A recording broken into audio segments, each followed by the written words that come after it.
नमस्कार. आज आपलं नदीष्ट हे पुस्तक वाचून संपलेलं आहे. आपण दर पुस्तक संपल्यानंतर आपण त्याचं वाचन सोहळा घेत असतो. तर आज आपलं नदीष्ट पुस्तक संपलेलं आहे. तर आपण आज नदीष्ट या पुस्तकाचं वाचन संवाद घेत आहोत. मागील 4-5 दिवसापासून ईश्वरी या पुस्तकावर विवेचन करत होती. तर आज वाचन संवाद या अंतर्गत आज आपण ईश्वरीचं विवेचन ऐकूया. तर चला तर आपण तिचं विवेचन ऐकूया. नमस्कार मित्रांनो, आपण नदीष्ट हा पुस्तक वाचनाच्या आनंद सोहळ्यात वाचून काढला. एकदा नाही तर आपण 2दा हा पुस्तक वाचला. किती सुंदर आणि परत परत वाचावं असं. आधीच्या वेळी आपण जेव्हा हा पुस्तक वाचला तेव्हा त्यामधल्या काही गोष्टी आपल्याला कळाल्या नाहीत, पण यावेळी जेव्हा आपण हा पुस्तक वाचला तेव्हा आपल्याला यामधल्या खूप काही गोष्टी कळाल्या. मित्रांनो, यामधल्या सगळ्या पात्रामध्ये नवीन काहीतरी दडलेलं होतं. यामधले पुजारी, बामणवाड, सकिनाबी, प्रसाद, भिकाजी, दादाराव, सगुणा ह्या सगळ्यांचं पात्र जणू आपल्या हृदयात कोरलं गेलं. जसं की काही वाक्य अशी टोकदार असतात जी खिळ्याप्रमाणे कायम आपल्या हृदयामध्ये रुतून बसतात. तसं यामधले काही वाक्य जे टोकदार खिळ्याप्रमाणे आपल्या सर्वांच्या हृदयामध्ये कोरून बसले आहेत. तसंच या पुस्तकाचं हृदय म्हणजे नदी. नदीने सगळ्या माणसाला जोडून ठेवलं आणि नदीमुळेच तर हा पुस्तक तयार झाला. मनोज बोरगावकर सर म्हणतात, आम्ही नादिष्ट नाही तर नदिष्ट आहोत. किती सुंदर असं वाक्य आहे. यामध्ये आईचं गर्भ विस्तारत गेलेलं असतं एकदम नदीसारखं, आणि आईचं विस्तारत गेलेलं गर्भ म्हणजेच नदी. आणि काही माणसं म्हणतात की आईशी तुटलेली नाळ नदीशी जुबल्यागत वाटते.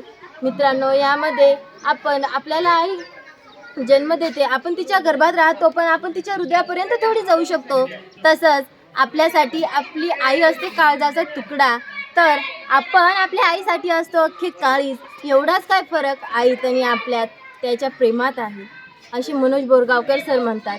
मित्रांनो, ज्याचा वाहत जाण्याचा स्वभाव असतो ते कधीच खूनगाठी बांधत नाहीत, आणि जर खूनगाठी बांधल्या तर ते वाहतच कसं. म्हणून आपण जर कोणाशी खूनगाठी बांधल्या तर आपल्याला त्याला सोडून जाण्याचं मन होत नाही. यामध्ये मला तर वाटत नाही की हा पुस्तक कुठेही कमी पडेल, कारण की हा पुस्तक इतका भन्नाट आहे की याने आपल्या हृदयातल्या कुपीत जागा मिळवली आहे. अख्ख्या 2दा आपण हा पुस्तक वाचला आहे, तर नक्कीच हा पुस्तक खूप भन्नाट असेल. आणि मित्रांनो, आमच्या गुरुजींनी हा पुस्तक अख्ख्या 3 दिवसात वाचून काढलेला आहे. म्हणजे या पुस्तकाची किंमत काय असेल आणि या पुस्तकाचं स्थान आमच्या गुरुजीच्या मनात काय असेल. यामध्ये एक वाक्य आहे, आयुष्यात आपल्याला अनेक लढाया लढाव्या लागतात, पण जेव्हा आपली लढाई निरपेक्ष असते तेव्हा तिचे मोल फार मोठे असतात. मग त्यातून गवसलेली मुठभर वाळू का होईना. किती सुंदर असं वाक्य आहे हा. जेव्हा सगुणा या सरांना भेटते तेव्हा बोलते, त्याच्या जीवनामधले पूर्ण प्रसंग ती मनोज बोरगावकर सरांना सांगत असते.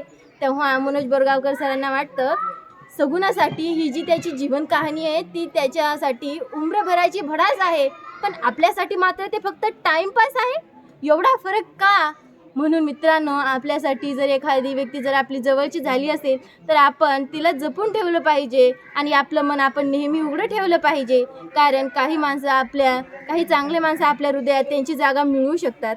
तसंच मित्रांनो, जसं जाईचं फूल खाली पडत असताना जी कसं हळूहळू खाली पडत असतं, जसं की त्याला गुरुत्वाकर्षणाचं भानच नाही, तसंच आपण झालं पाहिजे एकदम हलकं, कारण ठेच जास्त लागत नाही. म्हणून आपण या पुस्तकातून आपल्याला खूप काही शिकायला भेटतं. भिकाजीची कहाणी मनाला स्पर्शून जाते.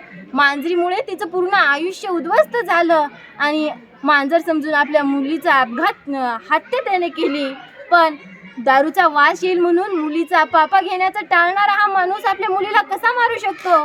शेवटी आपल्या या मानवी बुद्धीमुळे आपण भिकाजीला नंबर देण्याचं टाळलं, सगुणाला त्याच्या आईची भेट करून दिली नाही. हे आपण केवढी मोठी चूक केली अशी थोबाड्यात मारून घेतली आहे मनोज बोरगावकर सरांनी.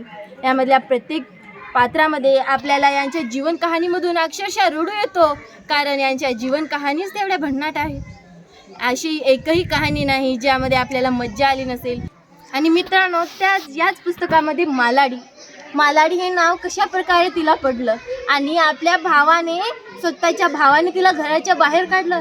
एवढं मोठं पाप त्या भावाने कसं केलं असेल, कशी जगत असतील हे माणसं. जर मनोज बोरगावकर सर म्हणतात, आज जर टाळी वाजेल तर मला सगुणाची आठवण येईल. एखादा जर रस्त्यावर भिकारी दिसेल तर भिकाजीची आठवण येईल. आणि भिकाजी हा किती निरपेक्ष. किडनी आपली एक किडनी जर दिली तर आपण एका किडनीवर जिवंत राहू शकतो का?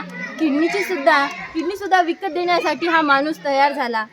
मित्रांनो, जसं आपल्या हृदयामुळे आपण जगत असतो तसंच नदी या पुस्तकाचं हृदय आहे आणि या नदीमुळेच तर हा पुस्तक जगत आहे.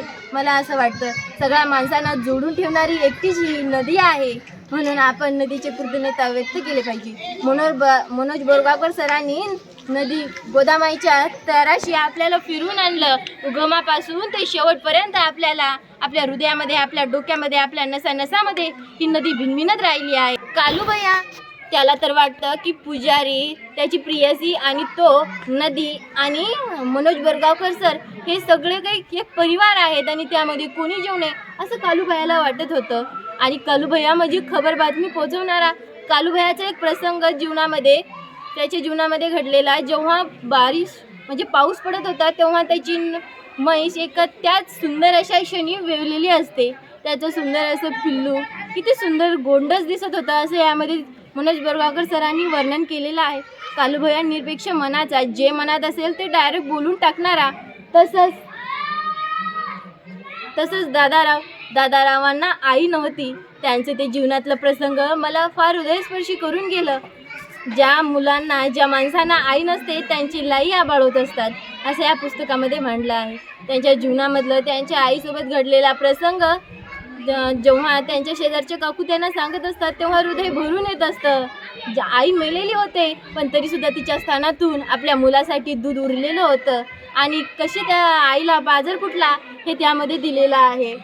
आणि जन्मापासून ते शेवटपर्यंत दादाराव आपल्या नदीशी, आपल्या आईशी कशी मैत्री जुळून ठेवतात हे यामध्ये दिलेलं आहे. आणि सकीनाबी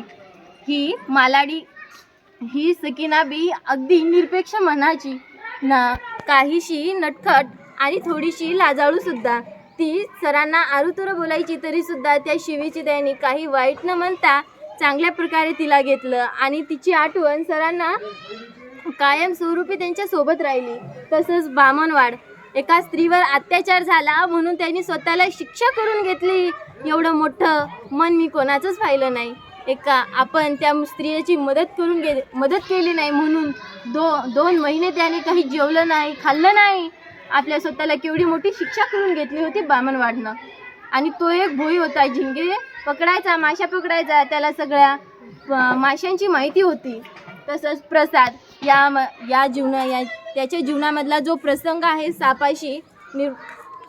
सापाशी जोडून ठेवलेला, तो प्रसंग फारच भन्नाट आहे आणि तो प्रसंग आम्ही आमच्या जीवनाशी लावून घेतला.